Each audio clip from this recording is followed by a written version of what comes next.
Já faz alguns dias que eu venho recebendo alguns directs de pessoas falando que precisa estocar alimento, que vai ter um apagão, que a internet vai acabar, que o apocalipse está diante dos nossos olhos e por isso os inteligentes precisam agir o mais rápido possível.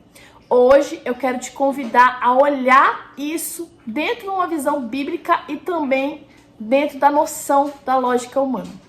Olá, bem-vindo a mais um vídeo para este canal que eu amo, canal Ler para Crer. Se você ainda não me conhece, meu nome é Elaine Oliveira. Neste canal eu trago resenhas de livros, filmes, documentários, notícias, elementos da cultura, sempre trazendo para uma ótica bíblica cristã, porque eu sou cristã, toca aqui se você também é. E hoje, como eu já mencionei no começo desse vídeo, eu vou falar um pouquinho sobre esses boatos e o quanto as pessoas inteligentes já estão agindo nesse pré-anúncio do apocalipse que está próximo.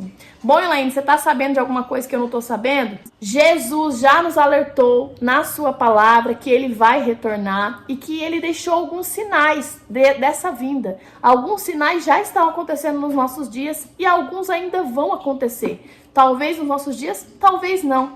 O problema é que alguns cristãos é que eles se apegam tanto ao livro do Apocalipse ou outras passagens bíblicas que falam sobre o fim do mundo, né? Na verdade, o fim do mundo para os ímpios, para nós é o começo de uma nova era, a eternidade, o corpo glorificado, um local sem sofrimento, sem dor, sem morte, sem nenhum desses problemas que assolam e nos amedrontam aqui nessa terra. Então, para nós, o Apocalipse, o fim do mundo, não é um sinal de destruição, e sim um sinal de esperança. Infelizmente, alguns irmãos têm os olhos muito apegados a essa terra e usam o livro de Apocalipse para tentar colocar um reino aqui mesmo, tentar salvar a sua própria vida como se com todos os cuidados dessa vida ele fosse capaz.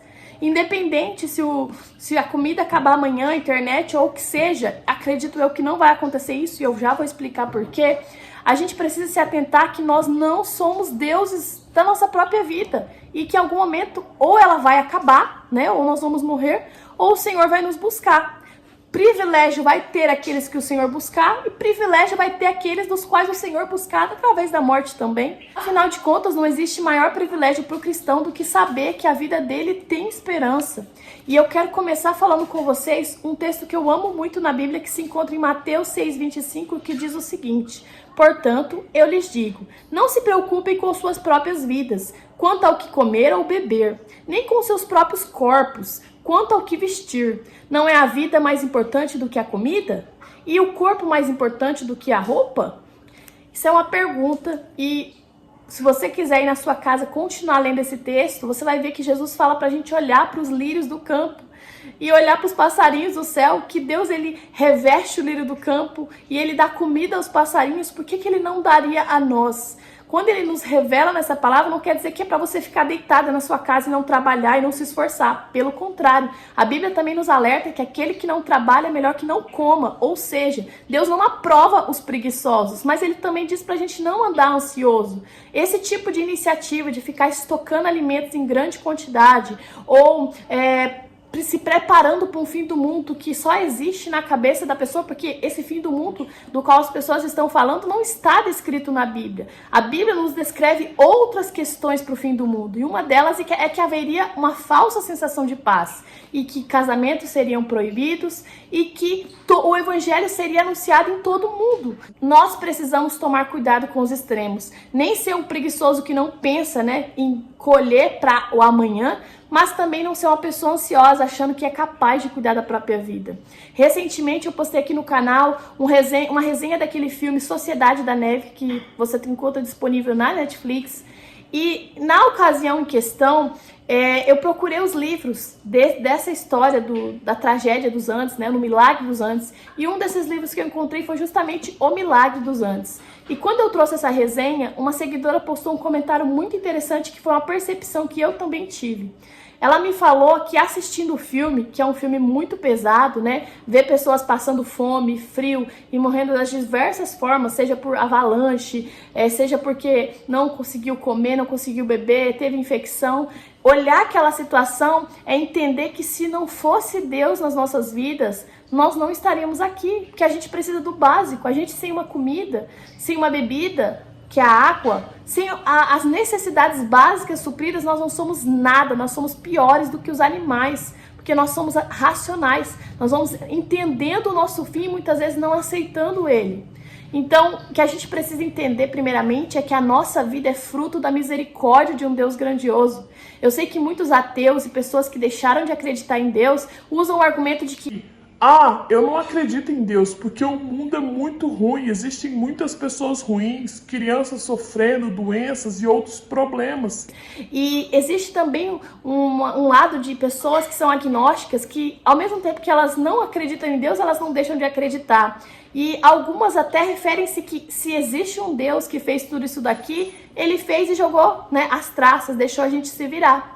Mas nós cristãos que acreditamos nessa palavra viva, nós sabemos que existe sim um Deus que fez todas essas coisas, que ele tem o controle, que ele tem o poder e que ele pode fazer, mas ele vai fazer no momento em que ele quiser e não no momento que nós queremos. E tudo que nos acontece, seja na vida de bom ou ruim, a gente precisa ter a percepção que Deus não nos deve nada. Somos nós que precisamos de Deus. Eu sei que para um ser humano egoísta, egocêntrico, que olha só para o próprio umbigo, ouvir que Deus não precisa dele, dói.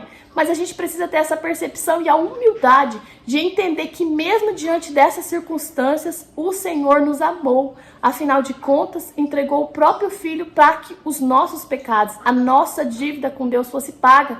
E assim nós pudéssemos ter o privilégio de estar no céu, de termos a vida eterna. Então, olha só, não devia nada, nos deu tudo e a gente anda preocupado como se nós pudéssemos salvar a nossa própria vida. Todas as vezes que eu me vejo olhando para, de forma distante para um amanhã que não me pertence, que eu nem sei se vai chegar, eu leio esse salmo com o coração aberto, que diz o seguinte: se não for o Senhor, o construtor da casa, será inútil trabalhar na construção.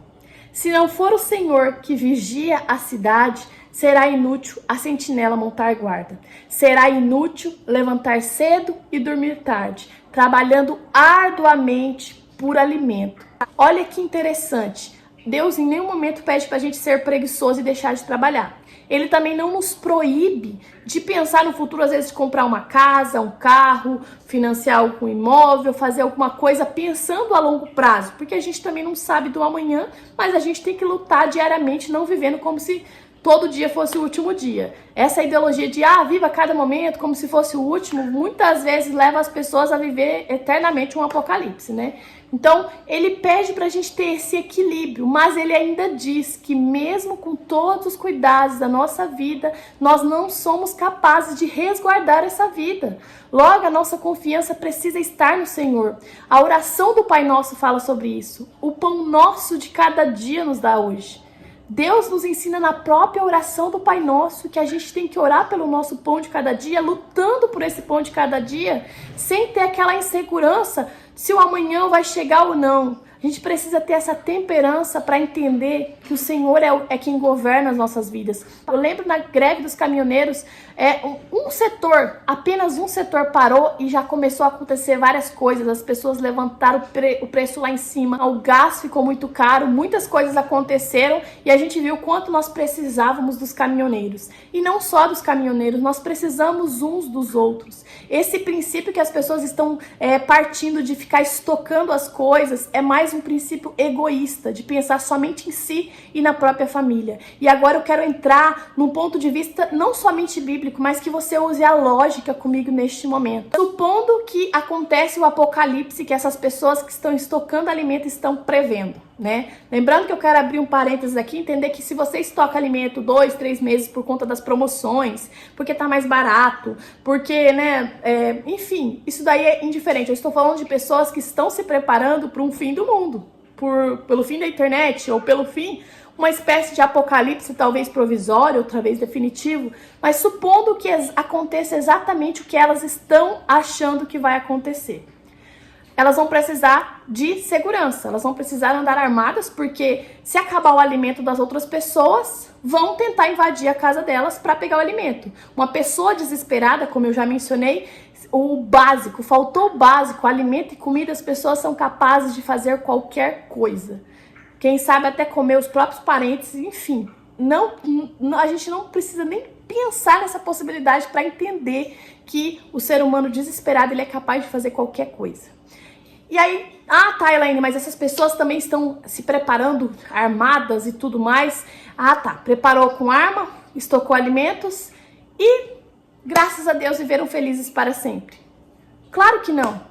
E se durante esse isolamento, com alimento e água, né, não tiver o lixeiro para recolher o lixo, não tiver o saneamento, o cuidado, as mulheres que cuidam dos quintais ali da dengue, não tiver as vacinas no posto de saúde, não tiver o básico e de repente numa bela noite a pessoa tá com uma pedra na vesícula que enrosca e ela começa a sentir cólicas terríveis, ou desenvolve uma doença, começa a vomitar sangue no meio da sala, ou um filho fica doente, passa a ter uma doença grave, um câncer que precisa de quimioterapia ou outros tipos de tratamento que você só vai conseguir em um hospital.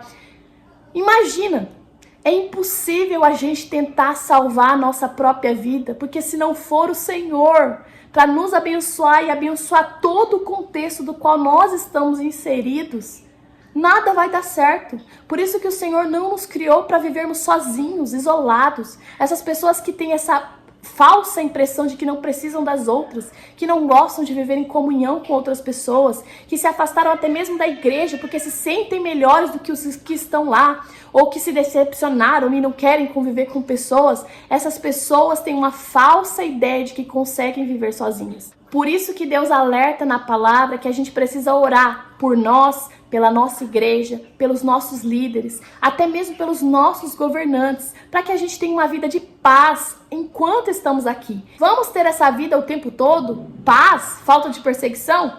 Não, mas nós temos que orar, porque todas essas coisas, elas andam balanceadas para que haja um equilíbrio. Então, olhe a sua vida como um milagre. Olhe o lixeiro que busca o lixo na frente da sua casa como um milagre. O alimento que está sobre a sua mesa como um milagre do Senhor. E eu posso testemunhar para vocês que eu também vivo esse milagre. Quando o arroz custava 16, 19 reais, eu tive condição de comprá-lo. Glória a Deus por isso. E agora, quando ele está custando 36, 40, eu estou conseguindo comprar também. Glória a Deus por isso. Isso é viver um milagre também.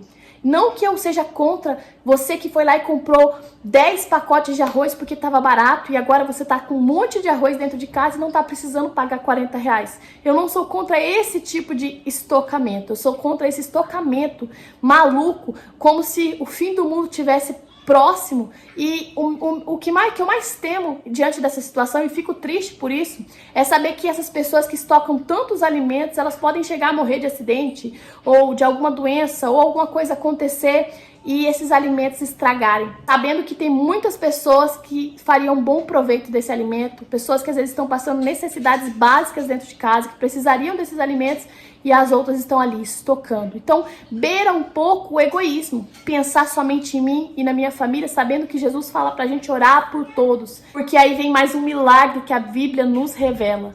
Caridade é um princípio de prosperidade. Quanto mais caridosa e piedosa, quanto mais você olhar o próximo e ajudar essas pessoas, mais o Senhor vai prosperar na sua vida. E eu não tô pedindo para você fazer isso com interesse, não. Tanto que o Senhor pede que a gente faça isso em segredo, que em público Ele vai nos abençoar de alguma forma. Então, ao invés de se preocupar em estocar alimentos numa quantidade exagerada, ou pensar se o fim do mundo é amanhã ou depois, comece a primeiramente colocar a sua vida nas mãos de Deus, o seu amanhã nas mãos de Deus, e pratique mais a caridade. Se você está tendo tantas condições assim de estocar alimento, já pensou o quanto isso seria proveitoso se você estivesse abençoando um orfanato, abençoando a vida de crianças, jovens, idosos, pessoas que estão precisando? Se está sobrando a ponto de você conseguir estocar, é sinal de que Deus está te abençoando o suficiente para ajudar o seu irmão. Não andeis ansiosos. Antes, pelas orações e pelas súplicas, apresente as suas necessidades, os seus pedidos a Deus. E é esse Deus que vai trazer a paz que excede todo entendimento. E a sua vida, que não pode ser guardada por você mesmo, mas pode ser guardada e resguardada por um Deus poderoso, ela estará em mãos seguras. E é isso. Se esse vídeo falou com você, compartilhe com uma amiga, uma irmã em Cristo, para que fale com ela também. Não saia daqui sem deixar seu like, se inscrever no canal, comentar e me seguir lá no Instagram e nas minhas redes sociais que vão estar aqui na descrição do vídeo. Que Deus abençoe e até o próximo vídeo.